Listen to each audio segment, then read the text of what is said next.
পর্দার অন্তরালে ধর্মীয় শিক্ষা, যেখানে নৈতিকতা আর অনুশাসনের দেয়ালকে ভাবা হয় অভেদ্য, কিন্তু সাম্প্রতিক কিছু ঘটনাকে কেন্দ্র করে সেই বিশ্বাসের দেয়ালে ফাটল ধরাতে উঠে পড়ে লেগেছে একটি কুচক্রী মহল। দেশের নারী মাদ্রাসাগুলোতে শিক্ষার্থীদের নিরাপত্তা নিয়ে নতুন করে প্রশ্ন তুলেছে ওই মহল। বিচ্ছিন্ন কিছু যৌন নিপীড়নের ঘটনাকে কেন্দ্র করে সমস্ত মাদ্রাসা শিক্ষা ব্যবস্থাকেই নেতিবাচকভাবে আলোচনার কেন্দ্রবিন্দুতে নিয়ে আসা হয়েছে।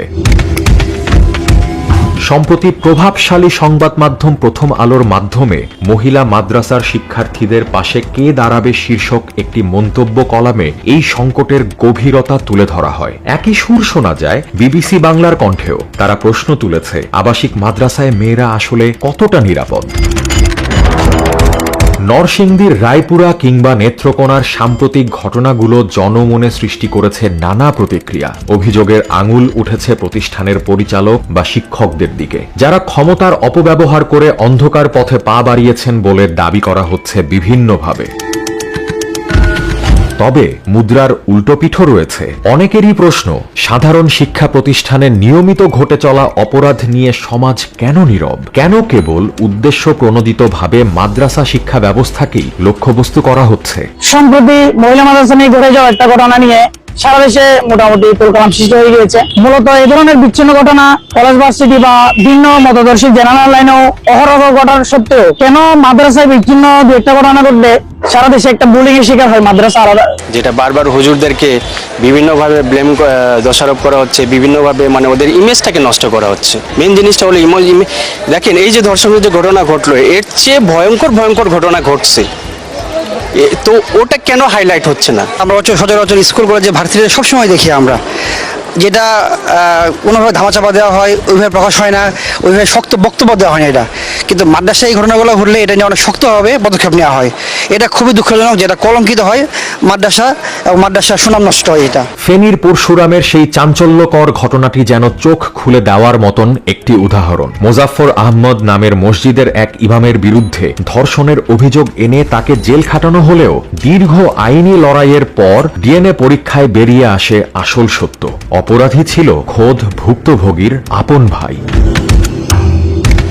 অভিযোগ উঠেছে, যাচাই বাছাই ছাড়াই স্রেফ ধর্মীয় লেবাস দেখে দায় চাপানোর ফলে ইমাম মোজাফফর হারান তার চাকরি, সেই সাথে সম্মান হারিয়ে হয়ে পড়েছেন প্রায় নিঃস্ব।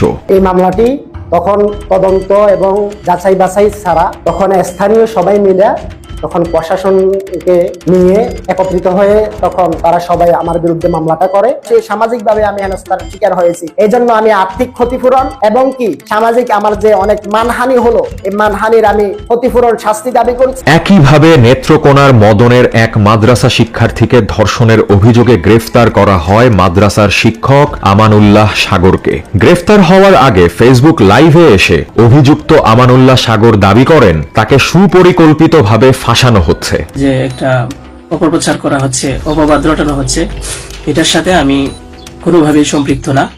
আমি এটার বিষয়ে কিছুই জানি না। আমি যদি বলি তাহলে বলবো যে মেয়েটা আমাদের এখানে পড়াশোনা করেছে, গত বছর পড়েছে এবং এর আগের বছরও পড়েছে। তো এর আগের বছর পুরনো বছর পড়াশোনা করার পরে সে আমাদের মাদ্রাসা থেকে চলে যায়। অভিযুক্ত এই শিক্ষকের অভিযোগের তীর ভুক্তভোগী শিক্ষার্থীর নানার দিকে।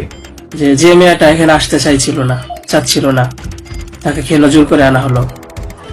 তাকে জোর করে আনার পিছনে কি কারণ ছিল বা তার কি স্বার্থ ছিল? পরবর্তীতে আমরা এটাও জানতে পারি যে মেয়েটা তার এই নানার সাথে রাতের বেলা ঘুমায়। সে নিজেই বলছে। কেন বলছে? যখন আমরা জিজ্ঞাসা করলাম যে তুমি হিজাব পরো না, অন্য মেয়েরা হিজাব পরে, তুমি বুরকা পরো না, অন্য মেয়েরা বুরকা পরে, কারণ তার চলাফেরা সম্পূর্ণ আলাদা ছিল। আপনারা চাইলে গ্রামে গিয়ে মাদ্রাসার ছাত্রছাত্রী যারা আছে তাদের সাথে কথা বলে, এমনকি সত্য উদ্ঘাটনের ডিএনএ টেস্টের চ্যালেঞ্জও ছুড়ে দেন তিনি। আসল অপরাধী তো ছাড়া পেয়ে যাবে। আপনাদের কাছে আমি অনুরোধ করে বলি, আপনারা আসল অপরাধীকে খুঁজে বের করুন, টেস্ট করা হোক যে আসলেই এই বাচ্চা বাবা। বাংলা এডিশনের অনুসন্ধানে ভুক্তভোগী মেয়ের বয়সের গরমিলের প্রমাণ মিলেছে। ওই মেয়ের বয়স 11 দাবি করা হলেও বাবার দাবি তার মেয়ের বয়স 16 এবং পারিবারিক কলহেরও ইঙ্গিত মিলেছে তার কথায়। ফলে প্রশ্ন উঠেছে, দায়ী আসলে অভিযুক্ত ইমাম নাকি ভুক্তভোগীর আপন নানা? কিন্তু আমি খাইতে পারি না, আমার মাংস খাইছে তারা, কিন্তু আমার খাওয়াই নাই। আমার শ্বশুরে আমার সাথে এরকম খারাপ নেয় বয়স হলো 15 থেকে 16 আর ডিভোর্স দেওয়ার হলো 4 বছর। তারপর আমি কোনো ডিভোর্স দিই না স্যার, আমি তার ডিভোর্স দিই না। এই অবস্থায় অভিযোগ উঠেছে যাচাই বাছাই না করেই অভিযুক্ত সাগরের 3 দিনের রিমান্ড মঞ্জুর করা হয়েছে। ইসলামী শিক্ষা ব্যবস্থা বন্ধ করে দিতে ধর্মীয় প্রতিষ্ঠানগুলোকে নিয়ে কৌশলে ষড়যন্ত্র করছে একটি মহল, এমনটাই মনে করেন আলেম সমাজ।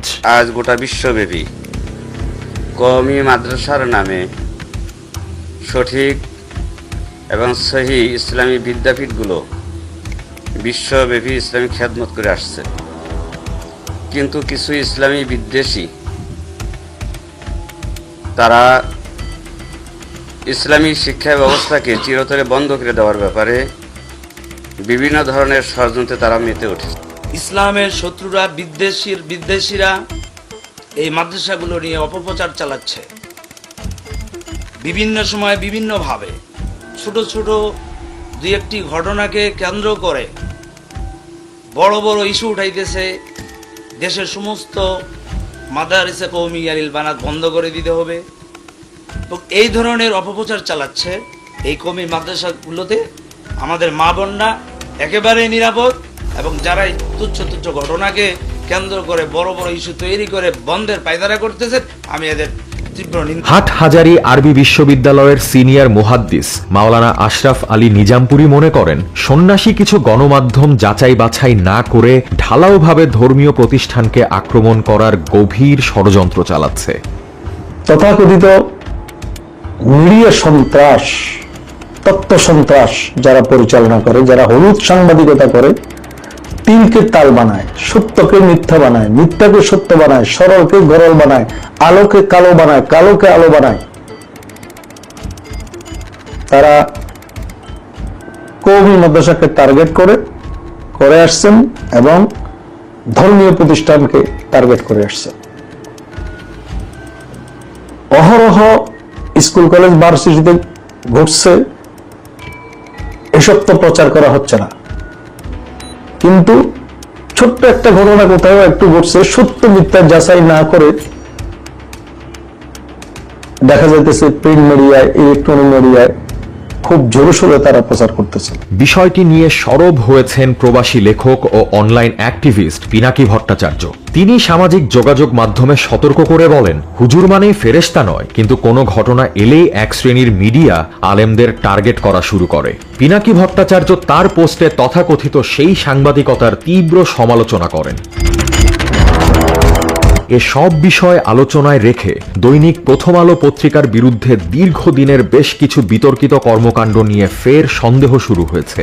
পত্রিকাটির বিরুদ্ধে ভারতীয় আধিপত্যবাদের সমর্থন, ধর্মীয় অনুভূতিতে আঘাত এবং বিগত ফ্যাসিস্ট সরকারকে মদদ দেওয়ার মতো গুরুতর অভিযোগ তুলেছে সাধারণ মানুষ।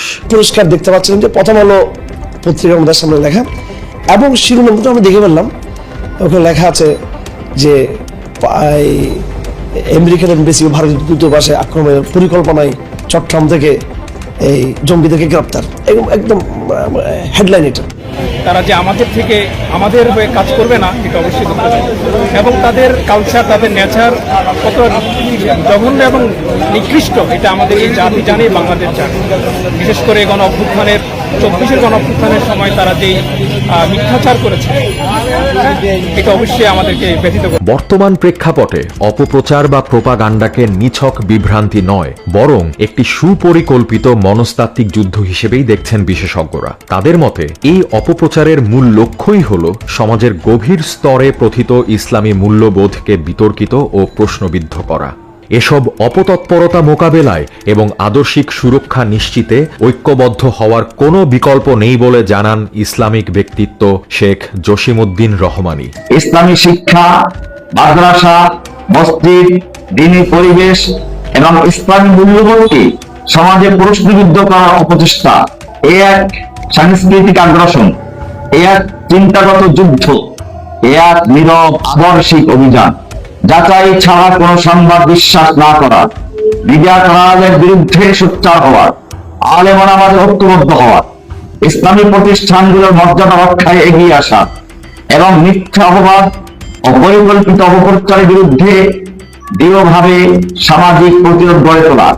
সময়ের দাবি হলো কেবল ধর্মীয় আবেগ নয়, বরং আইনের শাসন আর স্বচ্ছ জবাবদিহিতা। বিচ্ছিন্ন ঘটনাকে পুঁজি করে ধর্মীয় শিক্ষাকে প্রশ্নবিদ্ধ না করে সকল প্রতিষ্ঠানে সমভাবে নিরাপত্তা নিশ্চিত করাই প্রধান লক্ষ্য হওয়া উচিত বলে মত বিশেষজ্ঞদের। একই সাথে কুচক্রী মহলের ষড়যন্ত্র রুখে দিতে ঐক্যবদ্ধ বাংলাদেশের বিকল্প নেই বলেই মন্তব্য তাদের।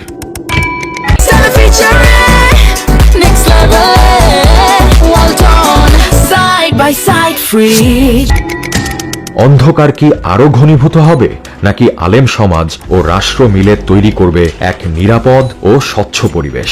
উত্তরটি এখন সময়ের অপেক্ষায়। সব মিলিয়ে বিশৃঙ্খলা নয়, বরং সকল পর্যায়ের শিক্ষা প্রতিষ্ঠানে স্বচ্ছতার অপেক্ষায়